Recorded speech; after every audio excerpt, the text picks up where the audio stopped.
Hi everyone, and welcome to Accounting 2. We are starting with Chapter 11. Hopefully you brushed up on your debit and credit rules and are ready to continue with our accounting education. In Accounting 111, we focus on the accounting cycle, Chapters 1 through 4. And then we start looking at the various assets that a company normally has. We took a look at cash, special treatments, special things we have to do with cash. We looked at inventory. We looked at accounts receivable, notes receivables. We looked at plant assets, property, plant, and equipment, intangible assets. Now we're going to shift our focus to the other side of the balance sheet. And we're going to start with current liabilities and introduce you to payroll accounting. So in this chapter, there's some key items you're going to be learning. You're going to be able to describe current and long-term liabilities, identify and describe known current liabilities, and explain how to account for something called contingent liabilities. We're going to skip the analytical for now, but then we're going to go to procedural, where you'll be doing journal entries again. Now for short-term notes payable, employee payroll deductions and liabilities, as well as employer payroll deductions and liabilities. And then you'll be learning how to account for estimated liabilities, including warranties and bonuses. So we're expanding our liability area in this chapter beyond what we learned in Accounting 111. So let's get started. Right away, let's describe current and long-term liabilities and their characteristics. So remember, a liability is a present obligation due to a past transaction or event. You purchase something on credit, or for future payment of assets or services. Okay, so it's something we owe now that we're going to pay in the future due to a past transaction or event. So that's our general definition of a liability. Now, we further categorize liabilities between current and long-term.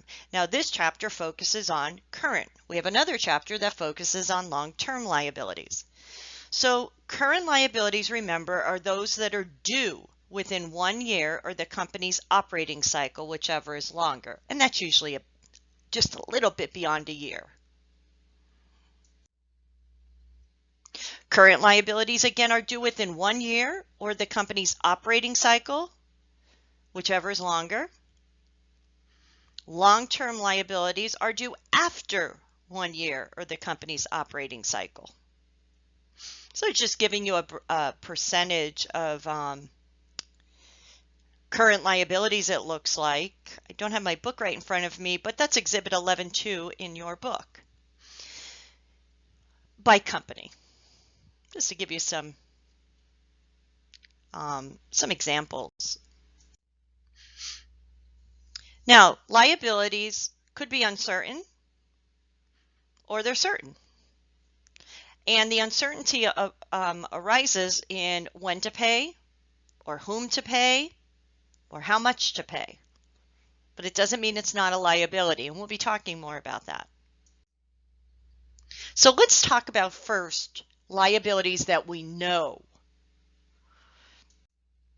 You have already experienced some of these liabilities in your Accounting 111 education.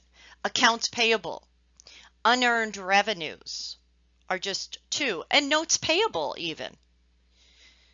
We still need to look at sales tax. We'll look at short-term notes payable in more detail, and payroll liabilities. And there's many more, but these are just some that are introduced in this chapter or reviewed. So we already understand accounts payable, and if you don't, you need to go back and review it. Basically, that is when the company purchases a product or service on credit.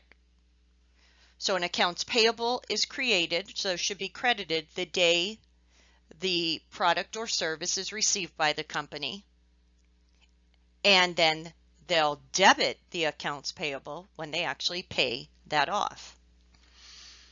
But another kind of liability is something that you probably experience called sales tax.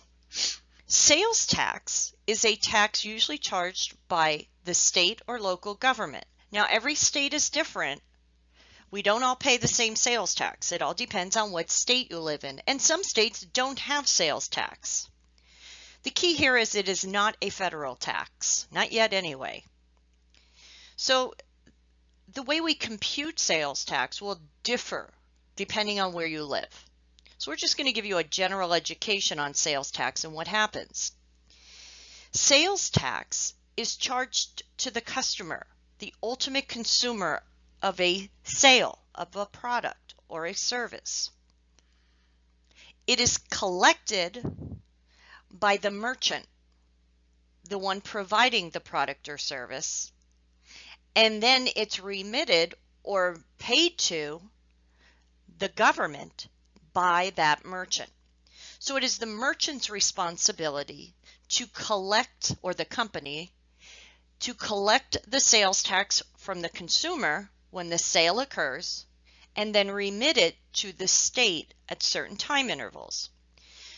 So the company or the merchant is an agent for the state, meaning they'll collect the cash and then send it right off to the government or when the government tells them. So they're acting in the state's capacity to do this, and they are by law required to do it. For instance, August 31st, Home Depot, who's the company or the merchant, sold materials for $6,000 that are subject to a 5% sales tax. Now, Home Depot's revenue is $6,000. That's what they charge the customer, whether there's sales tax or not.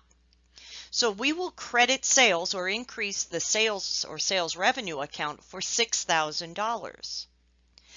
But now we also found out that Home Depot has to charge a 5% sales tax on the value of that sale.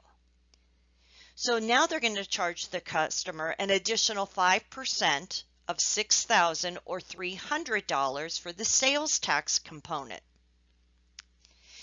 Home Depot will collect a total of $6,300 in cash and debit their cash account for that.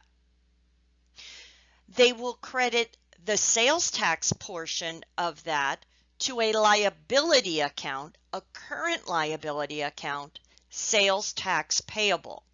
So although the sales tax portion of the cash goes into Home Depot's cash account, they know they owe that money because they created this liability on the same day. That is not their cash to spend.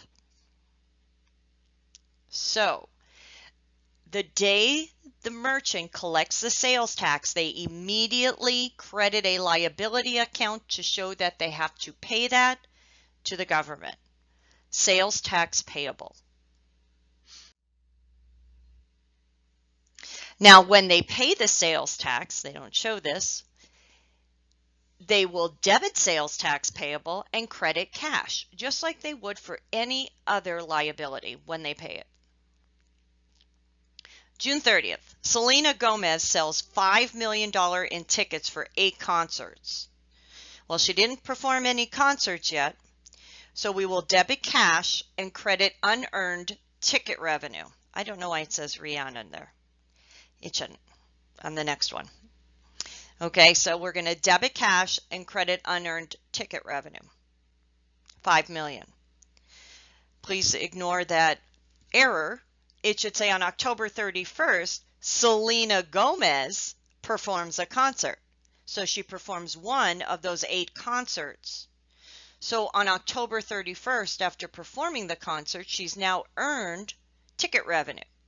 So debit unearned ticket revenue, credit ticket revenue for 1/8 of the $5 million.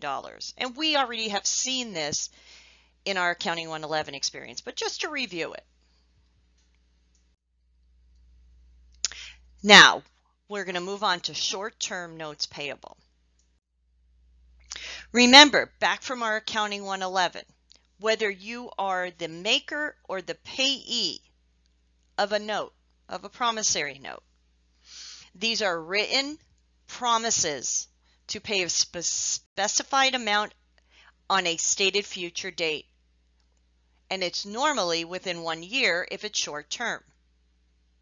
Most loans bear interest, and they may have occurred because you, the company, have an overdue accounts payable. And you're like, oh, we're not going to be able to pay this. Let's convert this to a notes payable. Or maybe they borrowed money from the bank. So now we're the company that's borrowing, the debtor. We're the maker of the promissory note. Remember the payee and the maker? We're the maker. So let's look at an example. On August 23rd, Brady Company asks McGraw to accept a $100 of cash today and a 60-day 12% $500 note to replace its existing $600 accounts payable. What's the journal entry Brady Company will make that day? Well, they're going to debit accounts payable McGraw for the $600 they owe. They'll credit cash, decreasing cash for $100, and increase the liability, notes payable McGraw, for $500, setting up the loan that Brady made with McGraw. So Brady is the debtor. That's us. Now, this loan has interest. On October 22nd, Brady is now going to pay back the note plus interest. So what does Brady do? We're Brady now. Well, we need to compute how much interest we owe in addition to the $500 we borrowed or owe them. So we'll take the principal of the amount we owe, $500, times 12% interest rate. But remember, that gives us interest for an entire year. We need interest for 60 of those 360 days, and that's the year we use in this class to compute interest. So not only will Brady be paying back $500 in notes, but also interest of $10. So we'll debit notes payable to McGraw because we're paying back that full $500 that we said we would pay them. We debit interest expense for $10 because this loan began and ended in the same accounting year. So we could wait till we pay off the loan to record the interest expense related to it. Then credit cash for the total because you're paying off the loan, decrease cash, and you're finished with this loan. What if we borrowed money from a bank? On September 30th, a company borrows $2,000 from a bank at 12% interest for 60 days. Again, this loan starts and ends in the same accounting year. So we don't have any issues with interest occurring over 2 accounting years. So on September 30th, the company is going to debit cash for $2,000 because they got $2,000 from the bank, increase cash, increase the liability account notes payable for $2,000. Now, if you want to put short term there, that's fine. Next to notes payable, that's fine, but you don't have to. In 60 days, when the company repays the principal and the interest to the bank, first let's calculate the amount of interest that the company will have to repay. Principal of the loan, $2,000, 12% interest rate again, but only for 60 of the 360-day year, $40. So the company, it's very similar to what we just did. They'll debit notes payable for the principal of $2,000. They'll debit interest expense for the $40, and they have to pay back the combination of those two, so they're crediting cash for $2,040. So it's just the way the note originated is different. One they converted an accounts payable to a notes payable. In this example, they borrowed cash. Now, let's kick it up a notch. What happens if the note begins in one year but matures in another year? Now we have interest occurring on this loan over 2 accounting periods. The portion of the interest that happens in the first accounting period should be recorded as interest expense in that accounting period, accrued interest. And then the interest that occurs from the beginning of the year to the maturity date should be recorded as interest expense in that accounting period. So let's see how this works. On December 16th, a company borrows $2,000 from a bank at 12% interest for 60 days. So on December 16th, we don't see the journal entry, but you would have debited cash and credited notes payable. What they're focused on in this slide is what happens at December 31st. This loan does not mature until February 14th of next year. So there's interest occurring on this from December 16th through February 14th. Well, at December 31st of 2019, we have to figure out how much interest occurred on this loan by the end of the year. So from the 16th through the 31st, well, 15 days have passed. So 15 360 days times 2,000 principal times 12% interest will give us just the interest for 2019.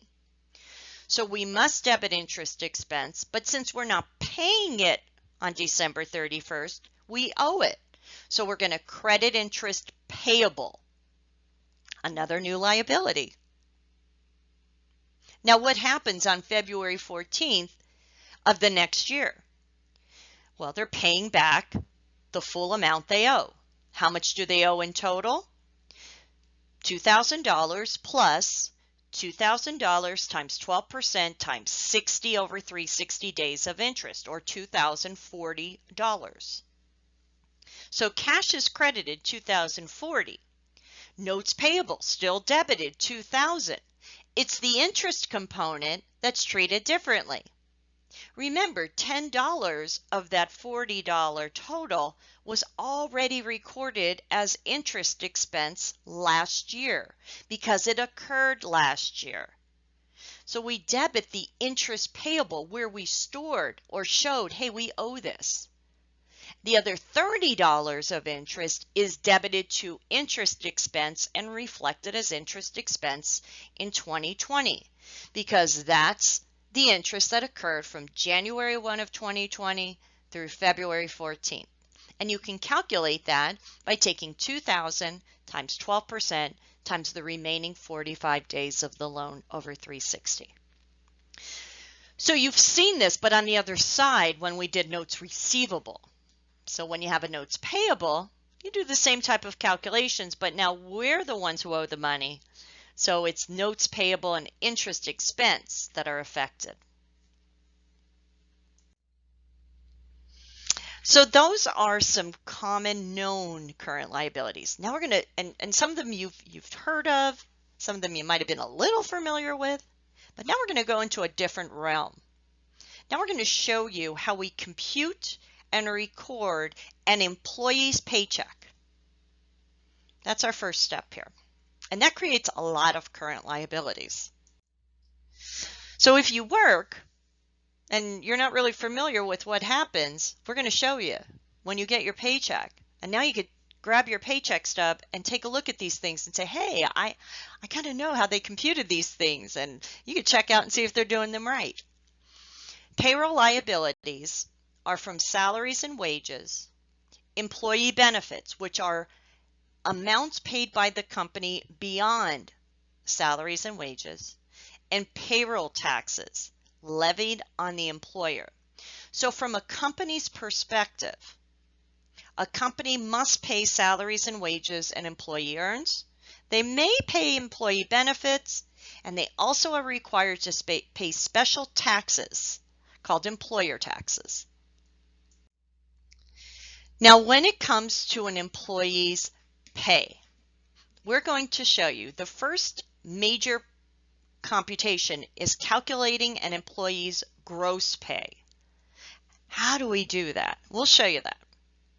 The next thing a company must do is take a part of that gross pay and pay it to the government for federal income taxes, state and local income taxes if they're required.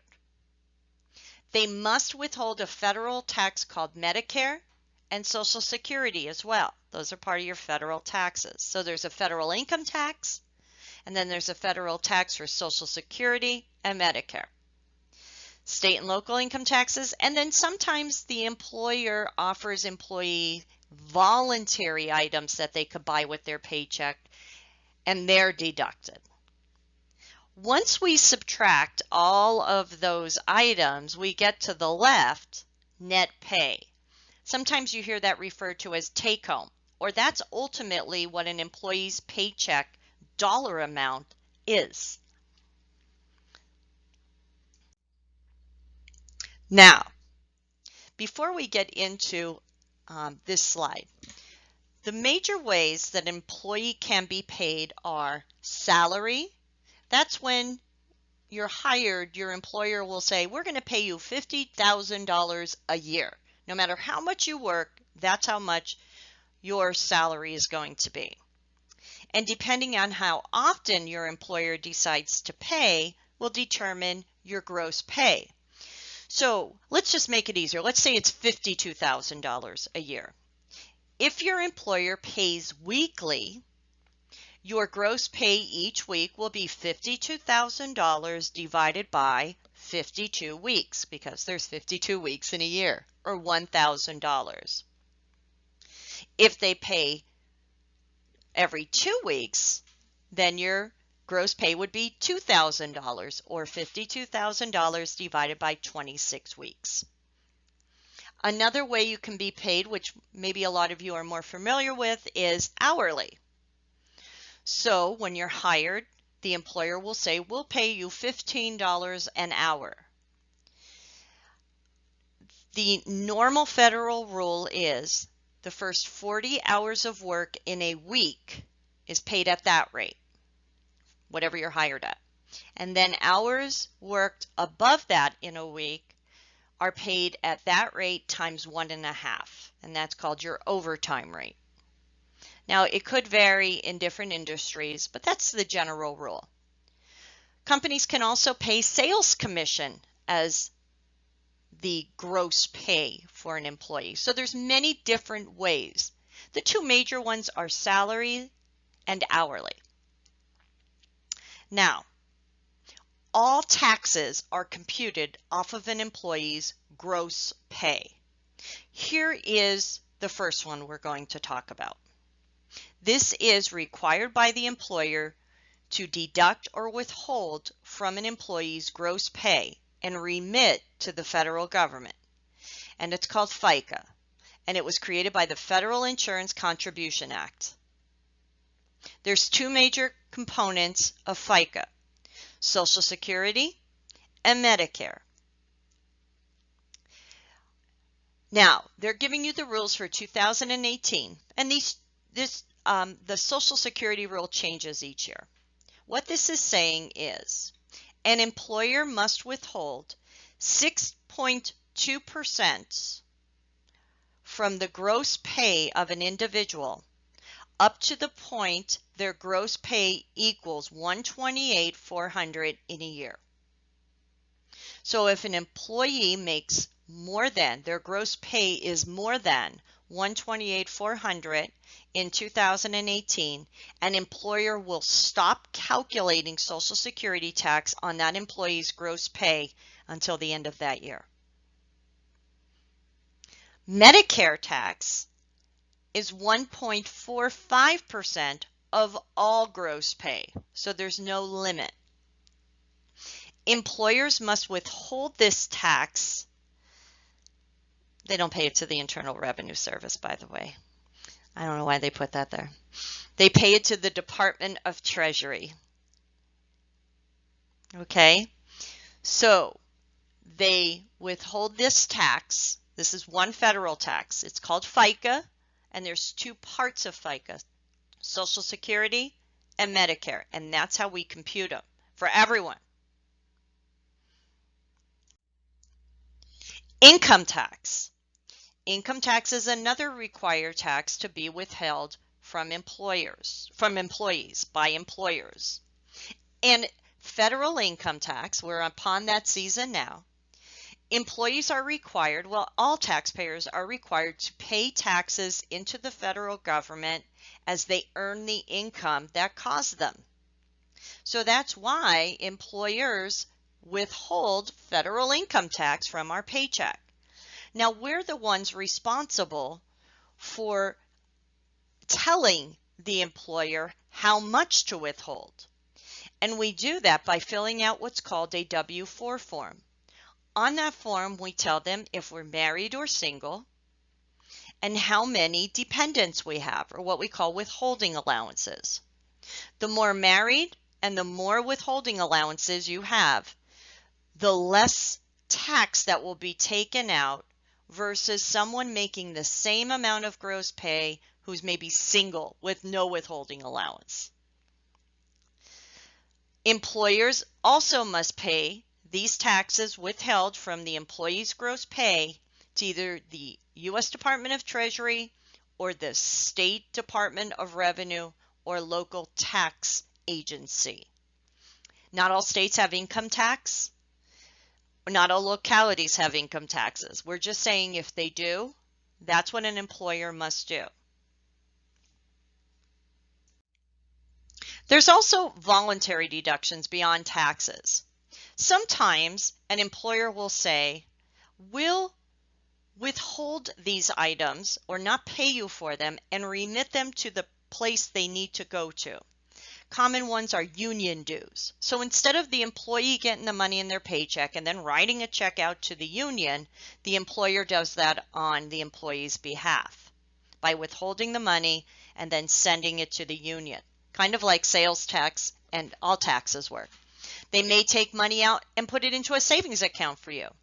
Maybe you have a retirement plan with your employer and you make a contribution as an employee. Well, it's their responsibility to get that money to the proper pension area. Maybe health insurance. Maybe an employee pays towards their health insurance.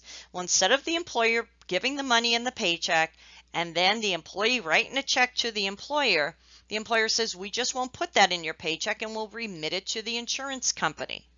There's also things like charities like the United Way. So these are all voluntary. You're not required to withhold them from your paycheck. It's just your employer gives you the option. And if they are withheld from your paycheck, they should be remitted to the correct agency on your behalf by the employer. So, after all of that, how does a payroll look? Well, let's take a look at a sample journal entry.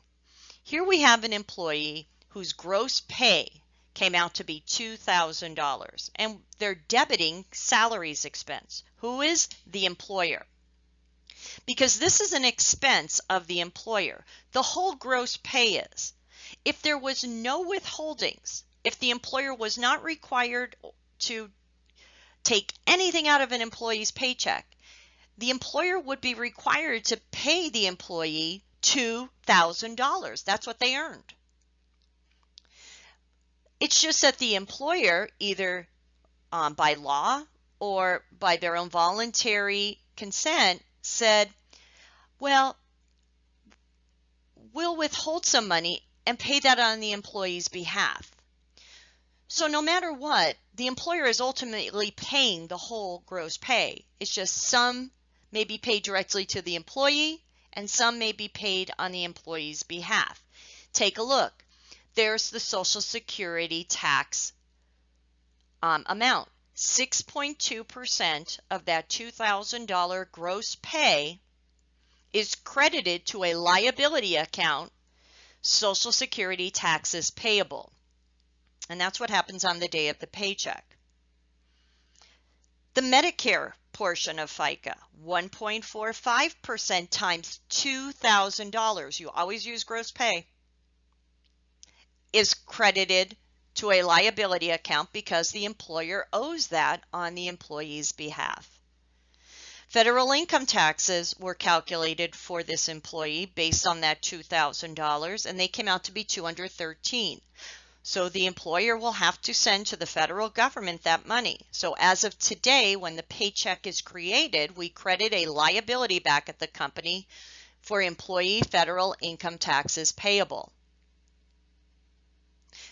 This employer offers employees the ability to pay for their medical insurance through the employer, and this employee decides to have $85 withheld for that payment. So the employer owes that $85 on the employee's behalf to the insurance company. And it also looks like the employee has union dues deducted from their paycheck, from their gross pay, which the employer is required to pay. So as of the day of the paycheck, those withholdings that the employee doesn't get in their paycheck, that the employer promises to pay on behalf of the employee, are all liabilities.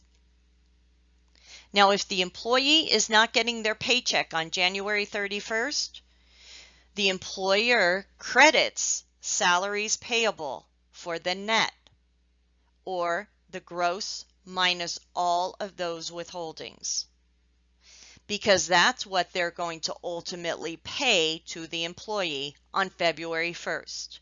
So on February 1st, debit salaries payable, credit cash. That's how we compute an employee's paycheck and record it. Now, what else does the employer have to do after completing that? Well, they have to compute and record special taxes because they have employees. So these aren't the employee withholdings. These are taxes that the employer must pay out of their own pocket because they have employees. The first thing that an employer must do is match the FICA, Social Security, and Medicare tax the employees paid.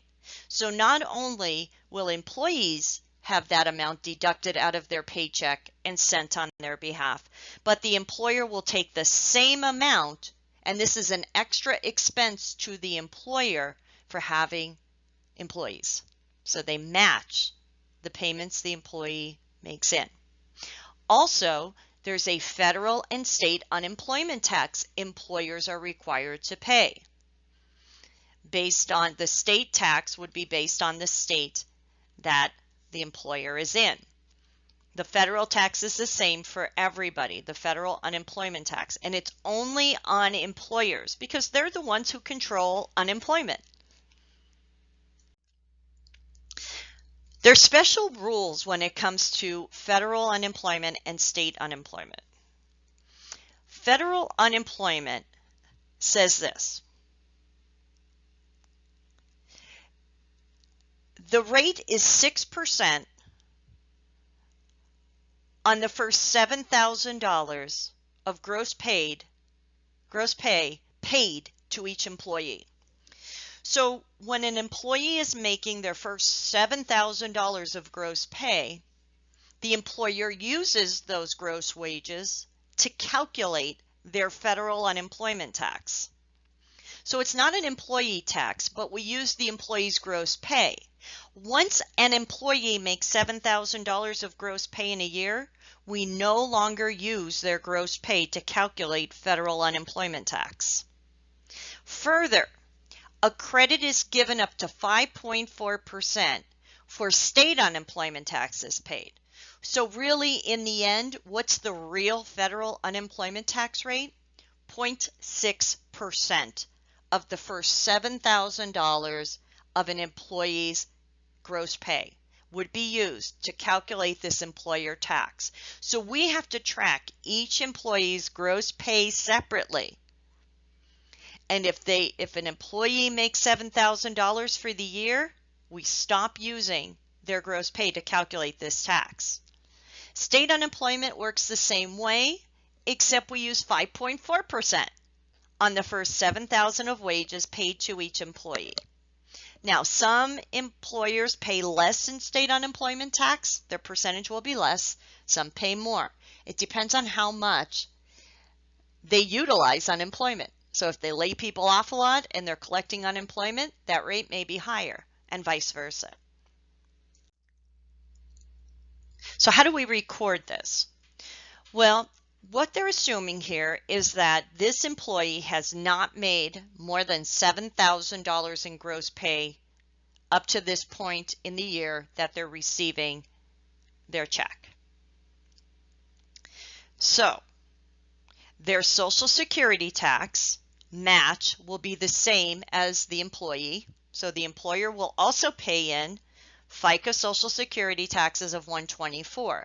So on the day the payroll is created, we'll make the journal entry to record the employee's paycheck, and we'll also make this journal entry to record the employer's responsibility of payroll taxes.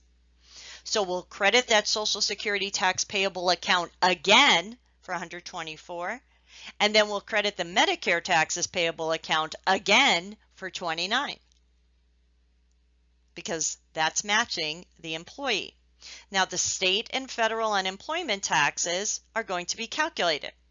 So if the employees if this employee, let's say, has not made $7,000 in gross pay for the year yet, then all $2,000 of their gross pay times 5.4% will be how much is credited to the state unemployment taxes payable account.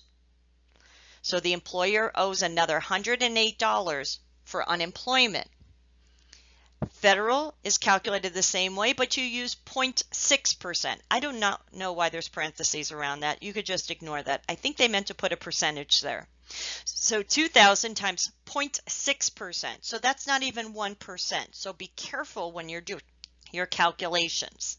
$12. Credit another liability account, federal unemployment taxes payable. Now, I know when I was learning this, I would say, why are we crediting all these liabilities? Why aren't we just paying it? Pay it the same day. That's not how the world works.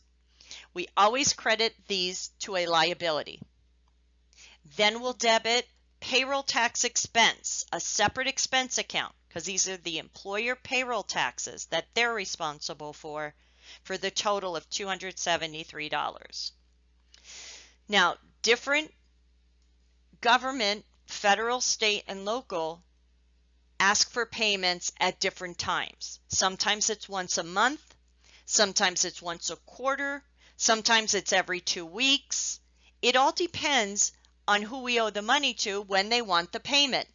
So these amounts will sit in the liability account until the company's required to pay them. And then they would debit the liability accounts, credit cash for the liabilities they actually pay. That's how payroll works. Now, they do come back and talk a little bit about that internal control of payroll. And there's 4 key areas that should be separated and monitored. So employee hiring, that should be separate from someone that actually prepares the payroll. Why? Because people in payroll can make what we call ghost employees. So they can make fictitious employees up, take the person's paycheck, and get an extra paycheck. That doesn't really exist. So if we have employees hiring separate from payroll, that alleviates that. Timekeeping. So the person preparing the payroll should not be the person responsible for keeping an employee's time. And then actual payroll payment. So if we keep these 4 areas separated, we'll have a pretty good handle on internal control. There's other items in here, approval by managers, automated time clocks, things like that. that are also part of internal control, but just some general ideas here. Okay, so that's payroll. Now, the next area we're going to talk about are multi-period known liabilities, things such as unearned revenues and notes payable.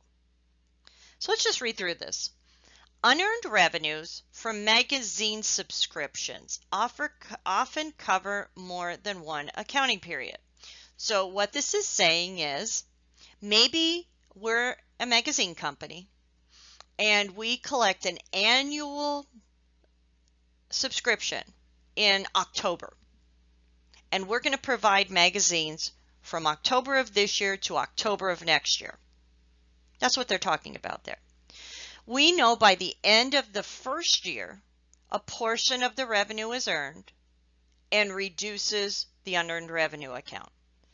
The remaining portion, and we saw that, right, in our first slides, the remaining unearned revenue will become revenue in the second year. And we saw the same thing with the notes payable. Some of the, okay, let's take a look at the next one. Notes payable, if they extend over more than one accounting period. For instance, let's say it's a 3-year note payable.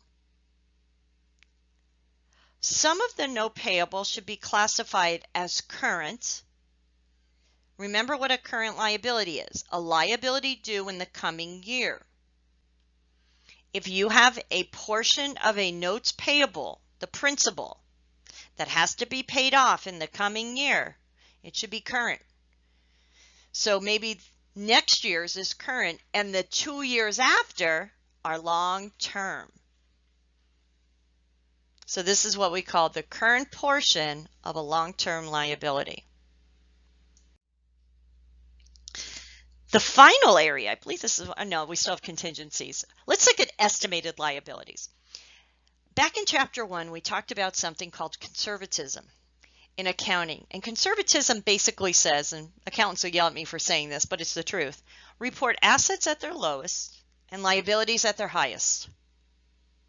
If you have a choice between values, assets should be reported at their lowest value, almost understating their amount, and liabilities should be overstated.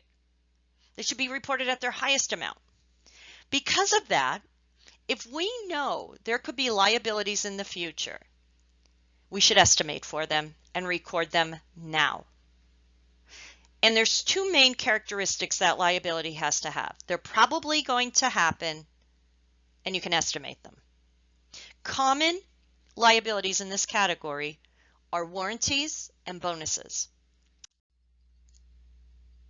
So an estimated liability is a known obligation. It's going to happen, but you're not sure how much the dollar amount is going to be, but you can estimate it. Those are your examples, but we're going to talk about warranties. Of course, they go to health and pension benefits on me, right? Let's just take a quick look. An employer expenses for pension, medical, dental, life, and disability insurance. Assume an employer agrees to pay an amount for medical insurance equal to $8,000 and contribute an additional 10% of the employee's $120,000 gross salary to a retirement program. Well, I don't really see that as an estimated liability. That's pretty much known. You just have to calculate it. So let's credit employee medical insurance payable because the employer is going to pay that, and they're going to pay a retirement payable. These 2 items are employee benefits. So they're known employee benefits, you just needed to calculate them. So if an employer is promising to pay beyond the employee's paycheck amounts for their health insurance, their pension, then that becomes an employee benefits expense to the employer. That's an additional expense that they're taking out of their pocket and paying on behalf of the employee. So that doesn't really fall in our category here. Sorry about that. But let's talk about vacation benefits because that does. Assume an employee earns 2 weeks of paid vacation each year. It does not matter when the employee takes the vacation. It matters when they earn the vacation. So if an employee earns 2 weeks paid vacation each year, the year they earn the right to take that vacation, they debit vacation benefit expense, the employer does, and credits vacation benefits payable for the dollar amount that was earned by the end of that year. Now, let's assume the employee takes vacation next year, $400 worth. That's what they used of their vacation benefit. We don't debit vacation benefit expense in the year they take the vacation. We debit it in the year they earn the right to that vacation. The year they take the vacation benefit payable, the liability is debited, cash is credited. What about bonus plans? Assume that a bonus of $10,000 will be paid to employees to be shared by all. Now, the assumption here is that they're not going to take this bonus till next year. We look at when do they earn the right to take that bonus? By December 31st. Debit employee bonus expense, the year they earn the right to that bonus, credit bonus payable. Then when they actually take the bonus, we'll debit bonus payable, credit cash. All right, warranties. Yay, I got to them. What is a warranty? The type of warranty we're talking about here is one that's included already in the selling price of the product. What is it? It's an obligation by the seller to replace or fix a product that fails to perform as expected within a specified period.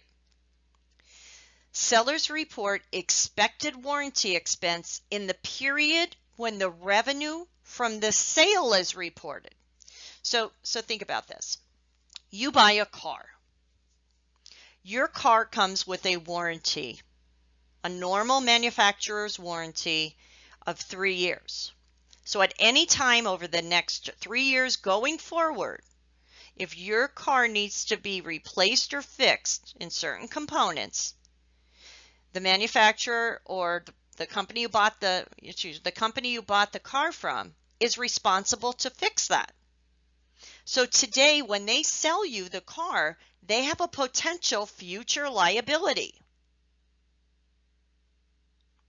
What this is saying is they must estimate that potential liability. They have to estimate how much do we think we'll have to spend to honor that warranty. We need to figure that dollar amount out today and record it as an expense and a liability today, the day we sell the car, or the accounting year we sell the car or that product. Take a look. December 1st, a dealer sells a car for $16,000 with a maximum 1-year, 12,000 mile warranty covering parts. Now, note, this isn't an extended warranty. No, they're not buying, the customer isn't buying and paying for an extra warranty here. No, this warranty is included in the selling price of the car. Past experience indicates that warranty expense averages about 4% of the car's selling price. So this is what the company will do. When they sell that car, they're going to say, how much do we usually have to pay out in warranty on that type of vehicle? Oh, about 4% of the car's selling price. Well, then that's our estimate of how much warranty expense is associated with the sale of that car. So the day they sell the car, they would debit cash, credit sales, right? Because they sold a car for $16,000. But also, they'll take 4% of $16,000 and debit warranty expense and credit estimated warranty payable or liability to record what they think will be the amount they have to pay out over the next year to honor the warranty. because that's what their past experience indicates. Then, when a customer actually comes in and asks for warranty repairs, and the dealer replaces parts costing $200, they don't debit warranty expense that day for actual warranty costs. They debit the liability account, estimated warranty liability, and credit auto parts inventory for the cost of the auto parts they used. Okay, so the warranty expense is debited when you estimate. And then as you actually have warranty costs, you reduce the liability account, estimated warranty liability, by debiting it.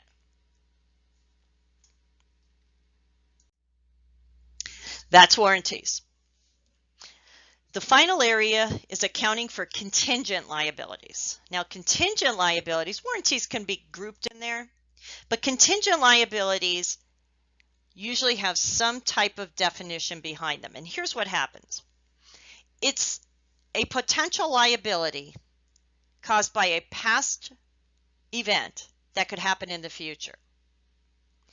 When do we have to worry about contingent liabilities? The day we're making a balance sheet. The day we're making a balance sheet, we ask ourselves, do we have any potential future liabilities? Do we have any lawsuits going? Do we have anything with the environment happening? And those are your common areas. And if the answer is yes, then you're going to look and go, is the event probably going to happen? So are we probably going to lose the lawsuit? Are we probably going to have to pay for that environmental cleanup cost? Are we going to have to probably do whatever? If the answer is yes to that, the next question is, can we estimate how much it's going to cost? And if you can estimate that, you must record it as a liability in a journal entry. You have to debit lawsuit expense and credit lawsuit payable on December 31st.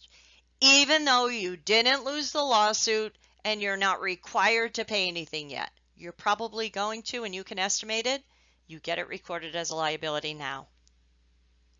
If you can't estimate it, you write it as a note to the financial statement saying, giving all the facts and circumstances, but you do not have to make a journal entry and affect the financial statements directly. If your answer is we could possibly have this as a liability, you'll do one of those notes again. No journal entry is required.